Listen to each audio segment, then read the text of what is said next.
Ceci est un livre audio autogénéré par Google. Guérir l'Alzheimer. Du même auteur, aux éditions L'Harmattan. Les accords franco-arabes. Les origines des relations bilatérales à nos jours, 2001. Copyright L'Harmattan 2012. 5 à 7 rue de l'École Polytechnique, 75 005 Paris. http://www.librairieharmattan.com. Diffusion.harmattan@wanadoo.fr. harmattan@wanadoo.fr. ISBN 978 2 296 55 948 6. EAN 9 782 296 559 486. Farhat Othman. Guérir l'Alzheimer. Manifeste hors poncif. L'Harmattan. À ma mère, présente toujours à mes côtés, même au plus fort de sa maladie et aussi après l'inéluctable séparation. En guise d'introduction. Pour aller au vrai sens des mots. Le titre de cet essai mérite, préalablement à tout, un éclaircissement. Et tout d'abord sa forme en interjection. Comme de bien entendu, le point d'exclamation s'utilise lorsqu'on est en présence d'une exclamation directe, faut-il ajouter pour être précis. Or l'exclamation est cette expression ou ce cri, généralement de caractère spontané traduisant de l'émotion, un certain sentiment. Avant d'aller plus loin à ce propos, voyons maintenant le premier terme de notre titre, le verbe accolé à la maladie d'Alzheimer. Guérir signifie soit rendre la bonne santé ou permettre de la recouvrer, soit faire disparaître une souffrance physique, ne plus l'éprouver. Aussi, guérir ne signifie pas nécessairement, comme le voudrait ou y inclinerait le sens commun, sortir d'une maladie, d'une affection et ne plus en porter les symptômes ou en subir les troubles. Ainsi, on peut bien être atteint d'une maladie comme d'être porteur d'un mal, d'un virus et être malgré tout considéré comme sain dans le sens bien compris de la santé qui est alors bien moins le bon fonctionnement de l'organisme que son fonctionnement général est normal ou quasi normal, soit dans la limite de cette plage entre deux excès, considérés comme acceptables, ne versant pas dans l'inhabituel, relevant moins d'affections pathogènes que de traits de caractère et de nature même si elles peuvent revêtir quelque originalité. Accolé à une affection par définition incurable en l'état actuel de la médecine comme l'Alzheimer, ce verbe désigne donc l'état consistant à souffrir le moins, sinon point, de cette maladie dégénérative, être peu, si peu affecté par ses troubles et son évolution inéluctable. Ainsi, si la maladie d'Alzheimer est caractérisée notamment par l'oubli et la perte des repères ainsi que par la totale dépendance du malade de son entourage, la guérir ne serait pas recouvrer la mémoire, savoir s'orienter et pouvoir se passer d'aide, mais souffrir le moins de la perte des repères, garder malgré tout un semblant de réminiscence et peser dans une moindre mesure sur les nerfs de l'entourage en charge du malade par un comportement qui serait de la part de ce dernier sinon le plus coopératif, du moins le moins stressant. Car cette action de guérir, dans son acception précitée, ne concerne pas uniquement le malade, mais implique aussi son entourage appelé, tout autant que la personne affectée par le mal, à n'en pas trop souffrir. Et l'on sait à quel point la souffrance de l'entourage en charge d'un malade d'Alzheimer est grande, tellement grande que l'on pourrait avancer sans trop de risque de se tromper que l'état en bien ou en mal du patient Alzheimer est fonction de celui de son entourage, aussi bien physique que et surtout psychologique. Certes, il aurait été possible de choisir un autre verbe, soigner par exemple, si notre intention n'était que de débiter le discours habituel, sempiternel même, prévalant en la matière consistant à dire et répéter comment s'occuper de la maladie, soit bien moins du malade en tant que personne et nonobstant son mal que de lui en sa qualité de patient, du fait justement de son affection et comment le traiter dans cette situation de personne diminuée avec l'attention et le soin nécessaires. Notre intention étant de sortir des sentiers battus, d'oser dire qu'il ne suffit pas pour bien accompagner un malade d'Alzheimer, de lui procurer les soins médicaux en vue d'éviter la détérioration de sa santé à défaut de la rétablir, mais justement d'avoir cette santé même si cela se présente autrement qu'en venant à bout du mal, même si cela se fait en usant moins des soins médicaux classiques que d'un autre type de soins aussi efficace sinon plus que la médication en l'état actuel de nos connaissances sur cette maladie incurable. Pour cette raison, nous avons osé utiliser un terme en apparence surprenant en la matière, quitte à susciter les réactions offusquées des tenants du discours officiel relatif à la non-guérison de l'Alzheimer, notre intention étant justement d'attirer l'attention sur les pistes délaissées pour le traitement de cette affection. Elle l'est aussi de relativiser notre conception de la santé par trop centrée sur le mal et sa disparition, et ce en mettant davantage l'accent sur la souffrance et son atténuation, le mal pouvant être en nous tout en ne se manifestant pas par la souffrance, physique surtout mais aussi psychique, et devant être alors considéré comme étant sinon absent du moins prévalent moins que d'autres affections aux manifestations douloureuses ou malignes plus évidentes et dont la cause sur l'issue fatale de L'. Alzheimer est attestée comme étant bien plus grande sinon exclusive que la maladie même d'Alzheimer et son évolution. De cela, je suis bien placé pour en témoigner, sortant d'une expérience d'accompagnement de ma mère. Cette expérience est allée jusqu'au bout du temps actuellement considéré généralement comme la durée de vie maximum possible pour les infortunés malades d'Alzheimer, soit une 12aine d'années. Elle fut bien évidemment douloureuse et terriblement atroce psychologiquement et nerveusement, mais aussi riche en enseignements et parfois pleine de satisfaction, si du moins on peut en avoir dans pareille situation au vu de L'. Effet obtenu et du résultat des initiatives prises. Quand on sait par ailleurs que les 12 pleines années de survie à sa terrible affection de ma mère n'intègrent que la période depuis laquelle elle a été diagnostiquée, excluant donc le temps d'incertitude la précédant et qui se compte, malgré tout, en quelques années supplémentaires, on valorise encore plus l'intérêt de la pratique mise en place et ses effets bénéfiques ainsi que l'avantage d'en parler pour que des personnes dans une situation similaire puissent en profiter. Ne voulant pas faire œuvre didactique,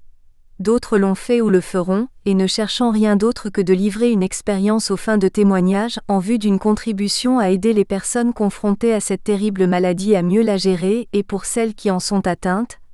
à profiter corrélativement d'une prise en charge meilleure. Et de ce fait voulant atteindre le plus grand nombre des gens concernés, j'ai à dessein choisi la simplicité et la concision, l'objectif étant l'efficacité et l'utilité. Un pavé en la matière N' aurait fait que compliquer l'objectif retenu. S'attaquant à un domaine échappant pour l'essentiel encore au domaine reconnu par la science officielle, relevant de cet inconnu qui sans être saugrenu ne manque pas d'intriguer et commence par étonner et même par être rejeté avant de finir par être reconnu et adopté, cet essai se veut un effort s'ajoutant à ceux des défricheurs dudit inconnu souvent négligés sinon snobés, où pourtant résident les progrès capitaux du futur. Certes, il pourra étonner, mais ces assertions reposent sur des faits rigoureusement attestés par des scientifiques au-dessus de tout soupçon d'angélisme ou de charlatanisme. Il est vrai, il fait la place belle à des aspects peu connus mais non moins réels de la personnalité humaine. Or, la part de la psychologie subconsciente est aujourd'hui de plus en plus grande et s'impose encore plus qu'hier l'approche simple de l'inconscient, à la doctrine scientifique classique qui ne peut désormais plus ignorer l'importance de cet inconscient dans l'instinct, dans l'innéité psychologique, dans le psychisme latent et en un mot dans le génie humain. La méthode exposée ici peut sembler, à certains lecteurs obnubilés par les méthodes classiques, comme idyllique relevant d'une philosophie idéaliste. Cette originalité elle ne la renie pas, mais celle qu'elle revendique hautement est d'être une philosophie scientifique. Loin de relever d'un cadre dogmatique ou mystique, de puiser ses assertions dans des expressions et des formules scolastiques ou doctrinaires, elle se base sur une démonstration positive et des faits connus, soit dans les sciences naturelles et la biologie générale, soit dans les données relatives à la constitution physiologique et psychologique de l'individu. Toutefois, notre objectif visant l'utilité, on a fait le choix d'exprimer les idées scientifiquement avérées avec le moins de complexité, le plus de simplicité et de clarté et le maximum de concision possible, évitant les longues analyses ou les développements didactiques pour faire œuvre de synthèse qui, dans toute sa rigueur scientifique absolue, doit être considérée en elle-même, en dehors et au-dessus des détails négligés ou volontairement omis. Basée sur des faits avérés et scientifiquement démontrés, notre recette n'en fait cependant pas la démonstration car tel n'est pas son propos, et c'est là l'affaire des analystes.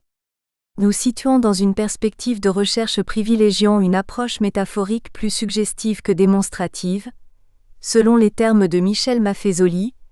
figure emblématique de la sociologie moderne où la démarche compréhensive consiste à être à l'écoute, voire à être en résonance, comme il le dit en avertissement de son ouvrage, L'ombre de Dionysos, incitant à une phénoménologie de l'inapparent. Notre travail n'a pour seule prétention que de vouloir donner à penser, selon toujours la terminologie maffezolienne et ce pour mieux agir, la pensée claire et déterminée étant le moteur de l'action la plus efficace et qui porte loin. Nous aurons l'occasion d'y revenir. Quoique rigoureusement expérimentale, notre œuvre se veut davantage une contribution à la recherche idéale d'une conception de philosophie générale, fondée sur les faits ayant servi amplement à des analyses tant analytiques que synthétiques, dans des domaines aussi variés que la psychologie, la physiologie, le magnétisme. Certes, notre propos surprendra assurément les tenants d'une certaine pensée unique scientiste qui repose pourtant sur des dogmes, bien loin des vérités scientifiques. Or, comme l'affirme encore l'éminent théoricien de la postmodernité dans la préface de son ouvrage, La République des bons sentiments, qu'il a intitulé Le courage de la vérité, il est sûr qu'en général l'on aime moins les vérités que la certitude. Ce qui est plus tranquillisant. Car et nous le dirons déjà ici avant d'y revenir avec plus de détails quand on aura à évoquer les implications s'y rattachant, les conceptions classiques d'une individualité humaine aussi bien physiologique que psychologique, bien qu'auréolées du magistère de la certitude, n'ont du scientifique que le nom. En effet, les faits avérés montrent que l'organisme humain n'est pas un simple complexus cellulaire dont le dynamisme vital est interne, fruit de processus biologiques et du fonctionnement physiologique, mais bel et bien le fruit d'un dynamisme fondamental supérieur, organisateur, centralisateur et animateur, tout en lui étant extérieur, rappelant et amplifiant encore l'idée directrice déjà ancienne de Claude Bernard. Il montre aussi l'indépendance certaine entre l'être pensant et le fonctionnement de ses centres nerveux en totale opposition avec la conception psychologique classique du moi, comme une simple synthèse d'états de conscience qu'il coordonnerait, et dont l'unité relèverait purement de la biologie. Bien loin de pareilles conceptions désormais dépassées, la conscience individuelle n'est point la simple somme de toutes les consciences des neurones. Notre personnalité est bien plutôt déterminée par le nombre, la nature, la disposition et les connexions réciproques de l'ensemble des éléments de notre système nerveux, ce qu'on nomme parallélisme psychophysiologique. Et ce qu'on ne compte plus des fréquents et fameux cas de lésions étendues dans les régions essentielles du cerveau humain, ne s'accompagnant d'aucun trouble psychique grave ni d'aucune restriction de la personnalité, suffisent à faire amplement la preuve de la persistance de l'intégrité du psychisme humain malgré l'altération des organes physiques. De même, les manifestations scientifiquement attestées aussi bien sensorielles, en dehors des organes des sens que motrices, en dehors des muscles, ainsi que les manifestations issues de suggestions ou encore les matérialisations de ce qu'on appelle vulgairement les fantômes vont dans le même sens, à savoir qu'aussi bien en psychologie qu'en physiologie, on ne peut plus nier l'existence d'un principe directeur et centralisateur créant le moi conscient et maintenant sa permanence, ce moi ayant son unité essentielle hors la coordination des états de l'organisme auquel il est lié. Tout cela ne fait que confirmer les enseignements de nombreux phénomènes attestés relevant du domaine de la psychologie subconsciente, où innombrables sont les exemples allant dans ce sens et relevant de l'activité du subconscient sous forme d'inspiration, d'intuition, de capacité innée et sous certaines formes de l'instinct que les spécialistes appellent cryptopsychie.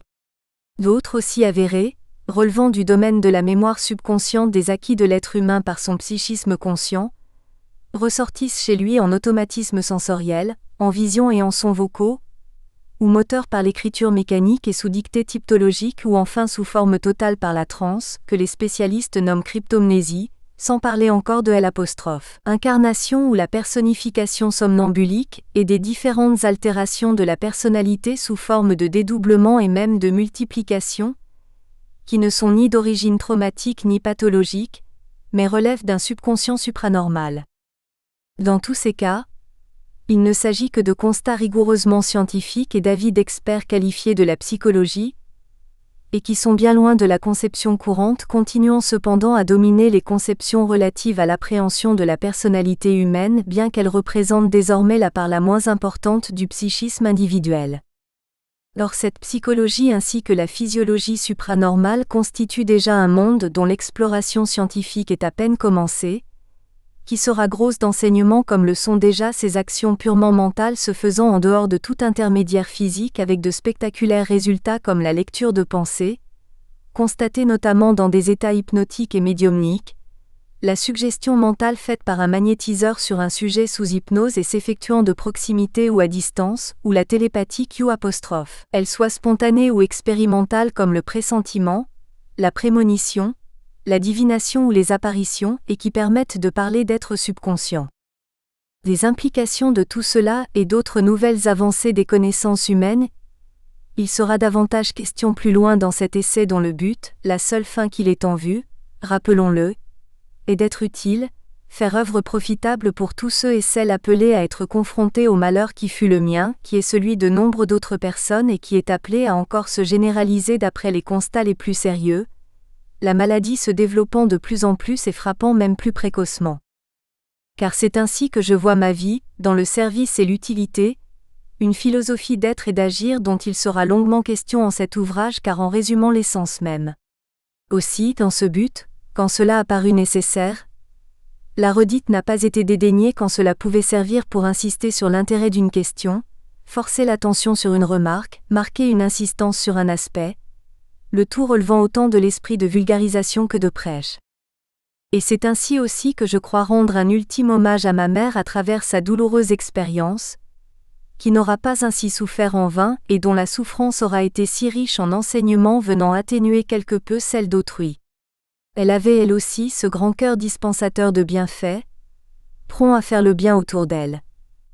Ainsi continuera-t-elle à vivre par-delà la mort, car si elle a fini par prolonger son absence psychique par une absence physique, elle demeure présente comme elle le fut des années durant et malgré l'absence de parole et de communication aux normes habituelles, le contact n'a jamais cessé avec elle et entend le maintenir au-delà des limites que je considère factices, quoique bien réelles, au sens en notre espace et notre temps par trop humain. Ce qu'il faut absolument avoir à l'esprit. À l'écoute de son cœur. Maladie encore incurable, l'Alzheimer est pour l'essentiel une désorientation spatio-temporelle du fait d'une perte de la mémoire ou accompagnant cette perte. Aussi, la première chose à ne pas faire pour un malade d'Alzheimer est d'éviter d'aggraver son mal en ajoutant à sa désorientation une perte de ses repères les plus anciens et l'éloignement de ses souvenirs les plus vieux. Disons-le donc d'emblée. Sortir le malade de chez lui du cadre où il a passé le plus clair du temps avant sa maladie serait à ce titre le pire cadeau à lui faire, même si l'on pouvait penser, agissant ainsi, lui assurer un plus grand soin, une meilleure prise en charge. Dans ce même ordre d'idées, le sortir de chez lui, là où s'accroche ce qui pourrait lui rester de souvenirs, pour le confier à une institution spécialisée dédiée à la prise en charge de la maladie sera assurément pour lui le cadeau empoisonné par excellence. Car outre le cadre de vie nouveau, il sera pris en charge par des inconnus et la rupture sera alors totale avec ce passé où pourraient demeurer des bribes de souvenirs, des éclats de réminiscences, des impressions, des traces accrochées aux choses et aux êtres de nature parfois à faire parler les objets. En effet, aux gestes et mouvements des personnes, au-delà du son de leur voix, leur odeur, s'attachent des caractéristiques pouvant avoir une bien plus grande résonance chez celui qui souffre d'Alzheimer que ce qui en est éprouvé par le bien portant. D'où l'intérêt, dans la mesure du possible, d'entourer le malade des personnes qu'il avait l'habitude de fréquenter. Or, c'est déjà la plus grande difficulté de ce mal que d'approcher celui qui en est atteint et qui réside dans cette peur de l'autre qu'il éprouve, ou du moins la méfiance et la défiance qu'impose à lui l'absence de mémoire, et au mieux l'indifférence, le désintérêt ou encore la totale absence. En la matière, le langage du cœur, de loin le moins aisé à tenir et à maintenir, est le plus à même de porter fruit pour peu qu'on réussisse à en maintenir la qualité et le contenu dans la durée. Ce langage est entendu lato sensu, dans son sens moderne, débordant la seule faculté de communiquer et de s'exprimer au moyen d'une langue, incluant tout le système de signes vocaux ou tactiles pour exprimer une idée, faire communiquer sensations et sentiments. Outre la parole, avec la voix la plus douce, les mots les plus chaleureux ou à défaut les plus neutres, la charge émotionnelle d'un terme déplacé demeurant toujours sans égal dans les dégâts qu'il occasionne, les caresses et les baisers, y compris sur la bouche et les endroits où l'émotion est la plus grande, sont le moyen idéal de complicité intime et de communication réussie des sentiments. Certes, un tel protocole des sentiments et surtout la portée d'une pareille stratégie comportementale dépendent fortement du stade de la maladie, étant moins aisés durant les périodes où le malade est saisi par une impulsivité agressive.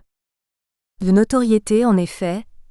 l'Alzheimer passe par différents stades depuis les prémices manifestes d'oubli et de désorientation spatiale et temporelle jusqu'à la totale léthargie et la catalepsie durable, avec notamment une nécessaire période d'agitation et d'agressivité qui peuvent s'alterner et se cumuler. Or, si le déploiement du protocole sentimental est d'autant plus aisé que le malade est en phase de passivité, il est bien évident que cela devient sinon impossible du moins difficile quand le destinataire est dans l'état d'une véritable furie. Il n'empêche qu'en l'occurrence l'importance des élans du cœur est encore plus évidente, tout en étant fonction du talent personnel de chacun, sa mise en œuvre variant selon les aptitudes humaines innées ou acquises, et elle sera forcément proportionnelle à l'amour porté au malade. Mais combien même cet amour sera grand, il pourrait avoir à pâtir de la nature humaine imparfaite, sujette au découragement, la fatigue et autres avatars de la condition des hommes et des femmes que nous sommes. Aussi, avoir constamment à l'esprit le devenir de cette personne aidera sans conteste à supporter le fardeau du présent et permettra de recharger les accus de la volonté et de l'énergie. Car il ne faudra jamais oublier que de la furie qui arrive à nous sortir de notre calme et à nous faire perdre les nerfs, cette personne est appelée à régresser jusqu'à atteindre l'état végétatif et du coup, pensez qu'en ce moment-là, inéluctable, on regrettera l'agitation et agressivité qui était malgré tout un signe tangible de vie, si du moins on aime assez cette personne pour lui regretter pareille terrible déchéance. Car tout revient finalement à cette interrogation pratiquement existentielle, à ne surtout pas s'épargner de se poser, et qui porte sur le degré des sentiments que l'on éprouve pour le malade. En l'occurrence, il s'agira d'être honnête et de se poser la question risquant d'être la plus embarrassante, à savoir si cette personne compte assez pour nous au point d'accepter de sacrifier pour son confort le nôtre. De la réponse à apporter à cette interrogation, dépendra le comportement à avoir avec l'affection. En effet, les situations de conflit d'affection et de confusion de sentiments ne sont ni rares ni exceptionnelles au vu de la physionomie de nos vies aujourd'hui pour faire l'économie d'une telle question, au risque de s'imposer un examen de conscience pouvant déboucher sur le cas de conscience. Et il va de soi que c'est pour les personnes ayant les qualités du cœur les plus développées, celles pour qui le malade est au-dessus de toutes les autres valeurs de la vie que nous nous adressons principalement dans cet ouvrage, pensant que la guérison dont nous parlons, au sens où nous l'entendons, est celle qui ne suppose pas la moindre confusion ou concurrence des sentiments en défaveur du malade. Car comme tout traitement ne tirant son utilité que d'un suivi méticuleux, le nôtre, basé sur les sentiments, les suppose sans concession en faveur de la personne vers qui elles sont supposées aller. C'est donc d'une valeur que ne renieraient pas les religions, du vrai amour de son prochain qu'il est question ici, un amour total, absolu, une forme de foi. Or, avec la maladie incurable qui nous occupe, évolutive qui plus est, mais au parcours nettement distinct selon la démarche suivie, celle dont parle ce livre, la démarche du cœur est peut-être à l'heure actuelle la plus prometteuse en résultat.